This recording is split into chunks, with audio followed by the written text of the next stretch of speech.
Guys, it's Brian from A Sports Card Journey, back after a long hiatus. I won't get into too much detail, but I did want to apologize for the lack of consistency in content. Life got a bit busy, and I wasn't in the best headspace, but I think going forward I'll be able to produce a new episode or so every week, every 2 weeks, and we'll just kind of see how it goes from there. On to today's topic. I recently started a new player PC. I've wanted to add a more modern NHL player to my collection for some time now, and I'd kind of been going through a list of players, and I had some finalists, and I really kind of go through a process before I add anything to my PC because collecting an active player can be a bit risky. I mean, they could get hurt, they could say something stupid, they could do any number of things to just kind of become irrelevant when it comes to the hobby. So I came up with a little checklist and I started to basically break things down. Like, do I have a tie to these players? What would that tie be? Some of the things I look for: are they a New England player? Are they from Massachusetts? What have they accomplished in the NHL? What have they accomplished as, collegiate athletes, international athletes? Have they won awards? Do they have the potential to win awards? If they got hurt tomorrow, what would their market still look like to me?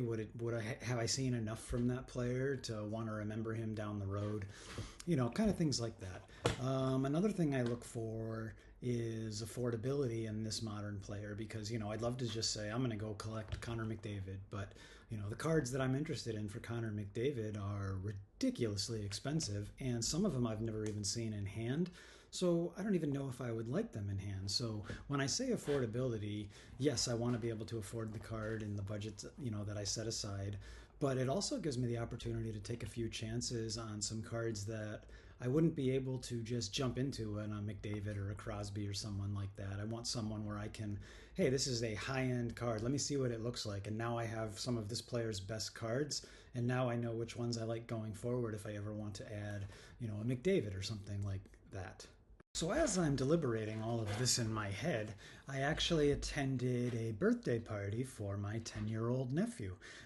He is a little hockey player, and he's getting into the NHL, and he's been collecting cards for a couple years now, so he gets excited. He likes looking at my Instagram to see what kind of cards I have. And for his birthday, he gave me a hockey card, and as luck would have it, it was one of the finalists I had been thinking about for my new PC. So right when I saw it, I knew I had made my decision. I was going to add Jack Eichel to my PC. So my nephew was hoping I would put it on Instagram for him, and I did. And then I started going through Jack's catalog and started finding a lot of really fun cards. He was actually a rookie the same year that Connor McDavid was. So a lot of the fun cards that I've seen of Connor McDavid that I can't afford or don't want to take a chance on yet, I can do so in the Eichel market because they're a lot more affordable. I can see how they look like in hand, and I can build a really cool Jack Eichel collection while I'm at it. So, why Jack Eichel? Well, for a lot of the reasons I had already said. He is a Mass native. He went to Boston University where he won the Hobey Baker, and then he kind of went into Buffalo where he ran into some issues. I know what kind of ended him in Vegas is he was looking for a surgery that Buffalo wouldn't approve, so he kind of requested a trade, and the rest is history. And I really can't blame him for that. A lot of people see players forcing their way out of markets, and they don't like it, and I'm one of them. But in this case, I make an exception because it sounds like there was a physical issue that he had consulted doctors about. They had given him the best course of action, and the Sabres just weren't hearing it. So, they shipped him off to Vegas, and he has started to blossom the last few years since he's been there. He won a Stanley Cup championship, and he also got to another one this year that I thought they would win. They just kind of ran out of gas, but the way Vegas kind of goes about things, I think he's going to have a window for a few more years to at least get one more. They're always kind of adding, and they are ruthless. I don't think he's going to be on their chopping block anytime soon because he's kind of in his prime. But they got him a nice piece in Marner last year. They're kind of active right now in the market. They did get rid of Dorofeev, but that means they're probably making some cap room for something else. But I think it's an exciting time for the Eichel card market. And in the next parts of the video, I'm just going to kind of walk you through some of the cards that I've picked up, how I kind of go in, like just through that process, and we'll have some fun with it. Okay, let's get into it a little bit. So, like I said, the new addition to the player PC is Jack Eichel. Step one in my process is going through some accolades, like I mentioned earlier. I'll get into a few more specifics here. So, first, he is a Massachusetts native. He went to Boston University. That's a big deal for me because it's in Hockey East and, New England based. During that year at BU, he won the Beanpot. He won the Hockey East title. He didn't quite get the national title. They made it to the finals, but lost to Providence 4-3, I believe. We'll have to double check that. But he also won. He was also named an All-American, and he won the Hobey Baker, which is kind of the Heisman for hockey, for all of those who didn't know. So, moving on right to the NHL, he was on the All-Rookie team. He was drafted second overall, which was as high as he could have possibly gone in that draft because number one, ding ding, was Connor McDavid. So he was always kind of destined to be a number two pick, but that hasn't slowed down any of his growth or his accolades. He doesn't have a ton of individual hardware yet. I know he went through a bit of a hard time in Buffalo, even after some early success, like I mentioned with his shoulder and whatnot. But he's kind of bounced back and he's done very well for himself. He's been named to 4 All-Star teams, which that number would be higher if the NHL had an All-Star team every year. They don't. Obviously, they've done things like the Four Nations, and obviously they had the Olympic break this year, so that would be at least 2 more probably All-Star nods that he would have gotten. And the most important accolade so far, he is a Stanley Cup champion, almost a 2-time Stanley Cup champion. They seem to run out of gas a little this year, but he does have that. And he also has an Olympic gold medalist, which for us Americans is a huge deal because it doesn't happen very often. The last time they won a gold medal was 1980, which, it was a bit of time ago. So he has that accolade in front of him. He is only 29, I believe, so he's headed right into the prime of his career. And I do think some individual hardware could still find him. He's a phenomenal two-way player. And I think he could find himself in consideration for a number of awards. I mean, who knows? He's shown flashes where he can score at will. He's shown great defensive ability, which could make him a Selke finalist at some point. I definitely think there's a lot of upside here, and I definitely don't think he's won his last Stanley Cup, especially being part of Vegas. So, where do I go from here? Well, I would start with his card catalog, going through some different things, trying to see what kind of cards he has. But for this particular case, I was kind of given a sign to start collecting Jack Eichel. Like I mentioned, my nephew gave me my first Jack Eichel card. That was the 23-24 Upper Deck Series 2 base card. It features him kind of looking at the camera in his road whites. Vegas has some beautiful jerseys, and so does Buffalo, actually, which makes for some pretty cool card designs for him throughout his career. So the first resource I would use is a newer resource. This one is if you're looking for newer sets. It is fantastic. It's pretty up to date on everything new. They are filling in the gaps with older stuff, but obviously they weren't around. They haven't been around that long, so they fill in things what they can. But when it's a current or new release, this is definitely the place to go, and that is hockeychecklist.com. That is the Gong Show boys, who have done a great job with pretty much everything they've done in the hobby, including that. But the main resource I wanted to talk about today is TCDB. That is the trading card database, and you can find it at tcdb.com. I'm going to take you through kind of a little tutorial of it if it's something you're unfamiliar with, but I'll just show you kind of how I filter through a player's catalog and things that I look for. The TCDB homepage. This is what I use, like I mentioned, for most of my research when I am building into a player PC, team collecting, set collecting, looking at anything. I always start here because this gives you a really thorough overview of what the set possibly includes. Is it perfect? No, but is anything? So, definitely use some of your own resources, but if this isn't one you're using, I highly recommend it. As you can see, it just kind of has your classic homepage. There are a lot of pop-ups, but it's the free version, and it's definitely worth it to kind of push through. So it'll give you, your random card of the day. It'll kind of show you, give you some poll stuff. There's a forum that goes by. There's some buy, sell, and trade listings. Kind of anything you want to do here, they have a platform for. For today's purpose, I'm just going to show you a couple of the search features I use. So for this video, obviously, we're focusing on Jack Eichel. So I'll go up and I'll click hockey.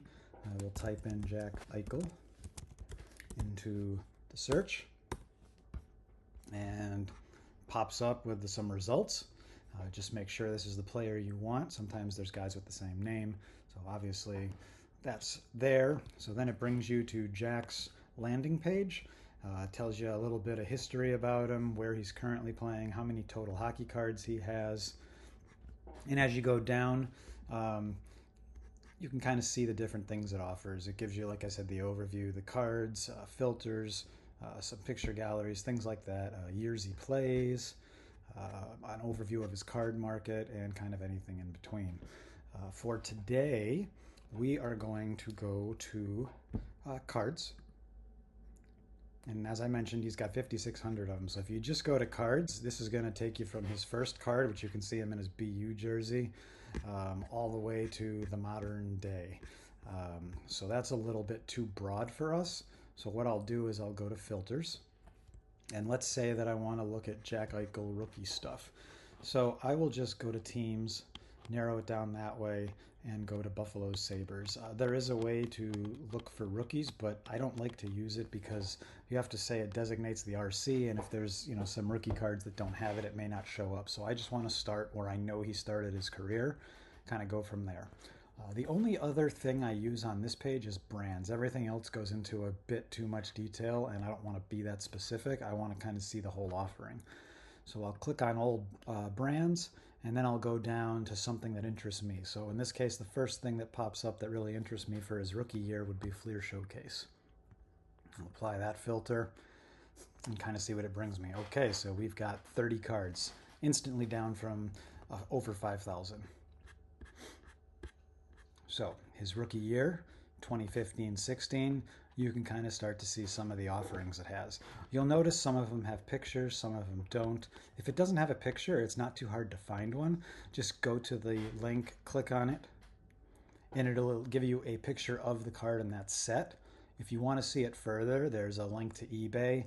You can also do an image search if you want, but I find eBay is the best way to see it because it's directly linked right here. You can type in Jack Eichel, and most times they'll have a card or a version of the card that you're looking for, and you can at least get an idea of how the set looks.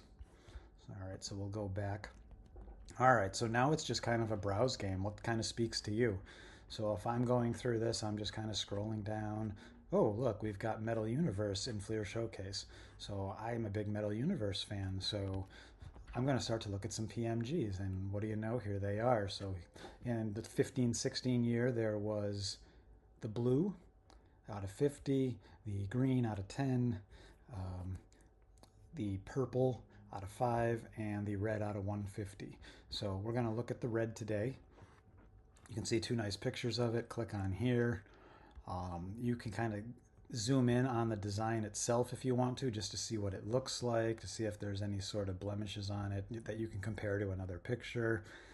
You can kind of go down, look for different things, but really I'm only looking for kind of the picture, and if it's a card I want, I will click right over to eBay. As you can kind of see, it brings you there. It brings you here. What are we looking at here? Okay, I'm going to look up Jack Eichel to the search. And there you have it. It starts popping up with your options. So that's kind of it. That's kind of how I use the trading card database. For the rest of the video, I think I'm just going to show you a couple of the cards I've added so far. And that'll be it. We'll kind of tie up this week's episode. All right, so let's round it out and just show you some of the Jack Eichel cards I've picked up so far. I'm going to show you my first 6 pickups, and we'll update the video a little later and see how the collection's progressing down the road. So first one I picked up was his 2015 Fleer Showcase. This is a rookie card where he's wearing the classic Sabres home uniform. This is the red PMG. For those of you who follow other sports, PMGs are always kind of a big thing back in the late 90s, 2000s, whatnot. Everybody loves the throwback version of it, but I actually prefer to get the new one when it comes out. Like I like the new design. I like to see what they're doing. This is a really solid red. PMGs are kind of funny. They traditionally they come in a green, which is the first 10 of the run, and then the other 90 are the red.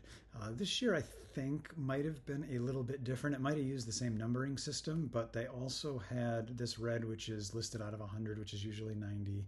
They do have a green. I believe there is a purple that is 5 of them, and a blue that is 50. So I am going to kind of look around for those when they come out, and I'll definitely add to it.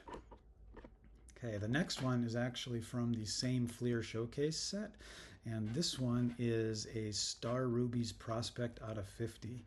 Star Rubies hasn't quite gotten the love in hockey as it did in other sports. This was another one of those late 90s cards that really kind of took off during COVID. Just gorgeous designs, and I like it in hockey because it keeps that lineage. It reminds me of those cards, and I'm happy to add this one as well. The others are a bit more modern. We're moving on to the Vegas jersey. The first one is actually from the 21-22 Fleer Ultra set. This is called the Gold Speckled Rainbow Foil. It's not numbered or anything like that. It's just a super cool design, and the gold goes great, obviously, with the Vegas uniform. Some might even call it a color match. I love these. I pick them up with a lot of the players I collect, especially in the Bruins uniform. So, I've got a Bergeron. They all just look solid with that color match to them. Keeping on with the Vegas uniform, these next 3 are all from the EX2000 set that Upper Deck put out a couple years ago. I think it was 23-24 was the year of it. This was kind of a fun set for Upper Deck to do because hockey never got the original EX2000 release. I think they had lost the licensing at that point, so it was kind of known as the Forgotten Set. So Upper Deck went out and kind of made it recently with the designs from back then with the modern players. Unfortunately, I don't think it got very much steam within the hobby, but I think some of the cards are absolutely gorgeous, and I added 3 that I want to add. There's only a couple others from this set that I would add, but the first one is the Double Helix Gold. This is actually the red version. The red is numbered out of 50 and was an EPAC achievement. So this was obviously something you had to earn on EPAC to get, and it's a very cool looking card. It's got the gold and red just bring each other out nicely. It goes really well with the Vegas uniform, and like I said, it's a numbered card out of 50.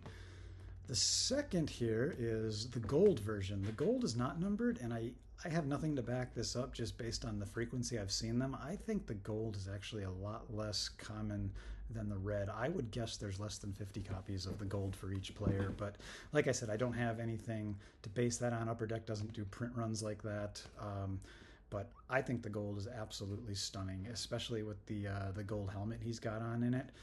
Super cool card. And the last one I'm going to show today is the Essential Credentials Gold out of 50. So keeping with the gold theme, this is the classic EX2000 Essential Credentials design that you saw with the NBA, I believe football, baseball, everything but hockey. But this is a fantastic looking card, and eventually I would like to add the All Access Gold out of 10. But anyways, that is it for today. Like I said, hope to be doing these every week or two, and I appreciate you listening. Please comment below with anything. Thanks. Bye.